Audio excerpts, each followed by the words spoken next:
G'day. So this is the part. Basically this is a cap of the PTO of a little photon truck. Photon torpedo. Fire photon torpedoes.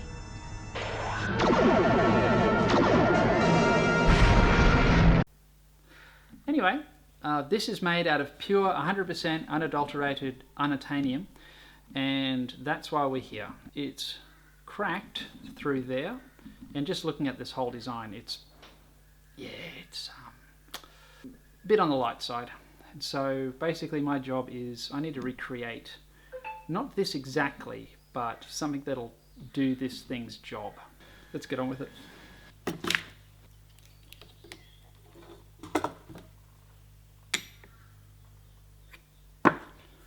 He also gave me a bit of this 304 stainless steel. I don't think it's free machining, but I'm a sucker for punishment. And you know, being in the industry that I worked in, I've pretty much only ever machined stainless steel. So it's a real joy to machine other stuff. But anyway, this is what I'm used to, so it's no big deal.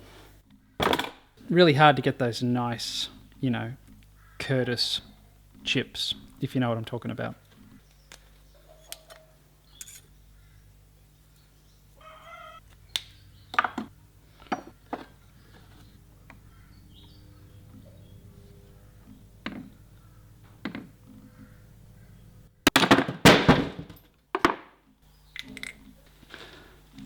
I love how the chisel deburrs the edges for me. It's just so much quicker than a bandsaw.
That'll do.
So if you're wondering what's in the oil can, it's actually this. Yeah, because this was $5 and this was $26. So I'm giving the $5 option a go. So far, actually, it's doing pretty good. The only thing I can see on this, it says ingredients is mineral oil and fragrance. That's all it says on it. I'm not saying that's the right thing, I'm just trying it out. So far, actually, seems to be doing pretty good.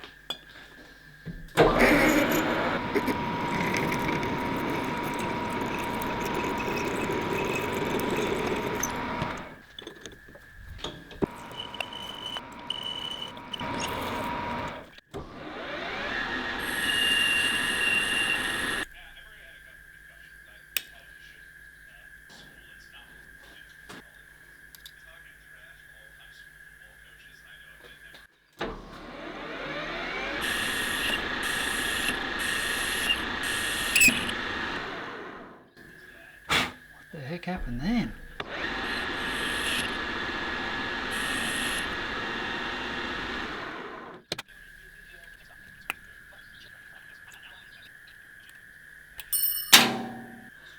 So I just swapped out the cheap Chinese insert for another slightly less cheap Chinese insert.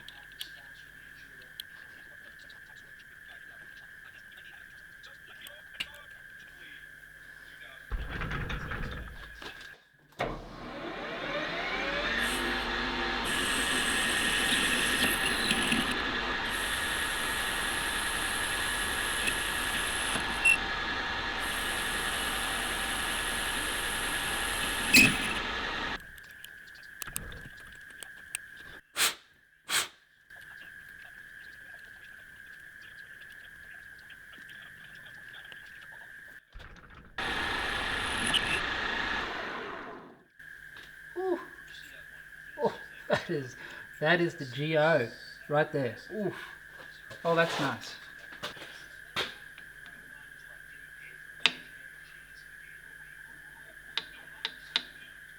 O-ring time.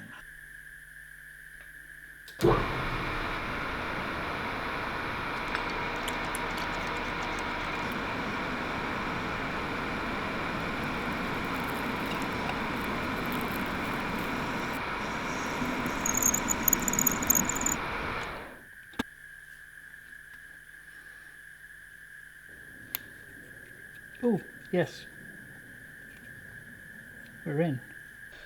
That's still too tight. Basically, an O-ring fit's really quite a precise thing. So I've gone as far as I can and I need to go just a little bit more. A few moments later. Okay, this should be it. I've been sneaking up on this really slowly because I don't want to scrap this part. Oh, yep, that fell in really nicely. I did get it to fit the last time, but it was just a bit too tight. Oh, there you go. This is the plunger, and that needs to... I want to force it. It doesn't exactly move freely. Okay, so we're not there. But, oh come on. But we're close. Obviously I don't want to grab a hold of that and damage it. It'll chew the O-ring up pretty quick if I do. Come on, you can do it. I also don't want to take it out of the chuck because I'll lose my concentricity. It is coming. Patience.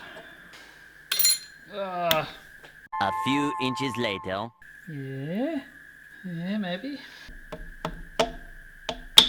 Oh, I think that's it. I do believe.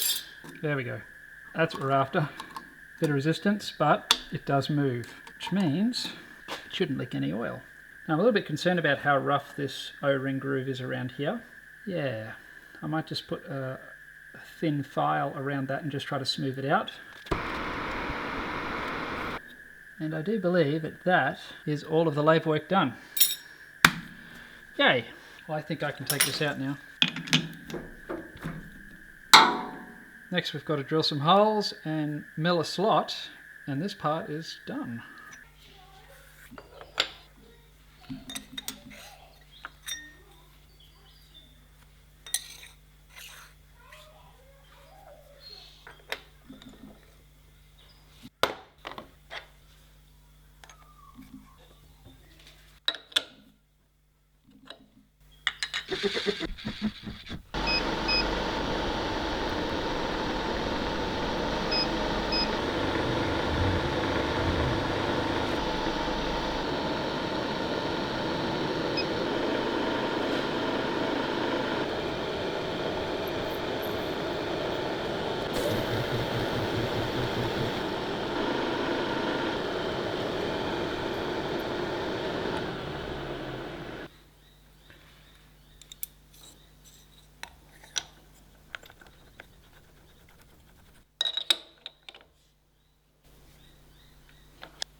Okay.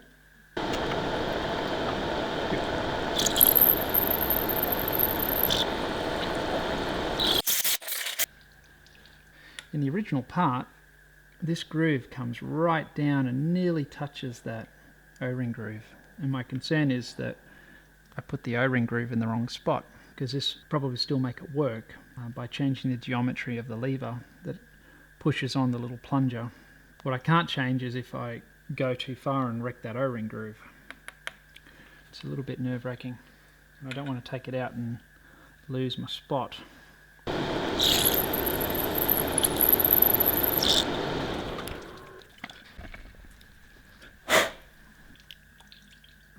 Ooh.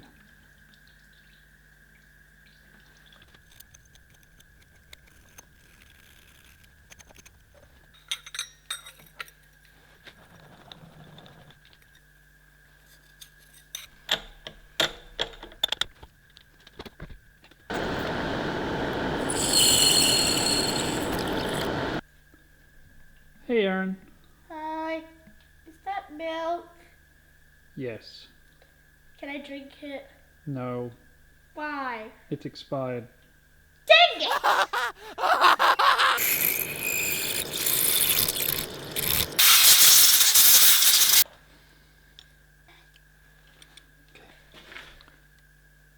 Ooh. Oh yeah, that'll go. Nice. Little anvil.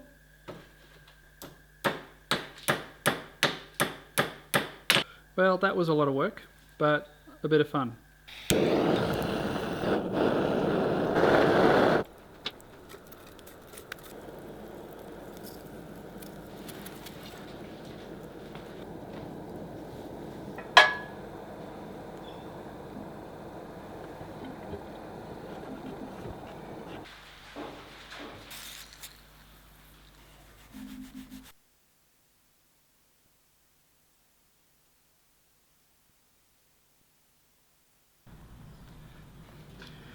So we're done. Hooray. The action feels buttery smooth and everything feels and works as it should. Dimensionally it checks out, and I really enjoyed making this. It was a fair bit of work, but it's good. We've gotten the job done, and I guess this is one way to go about it. But inside this box is something that I've wanted for a very long time. And had it arrived one day earlier, well, this would have been a very different video. Actually, no, let's do it anyway. Let's build it again, but we're going to use what's in this box.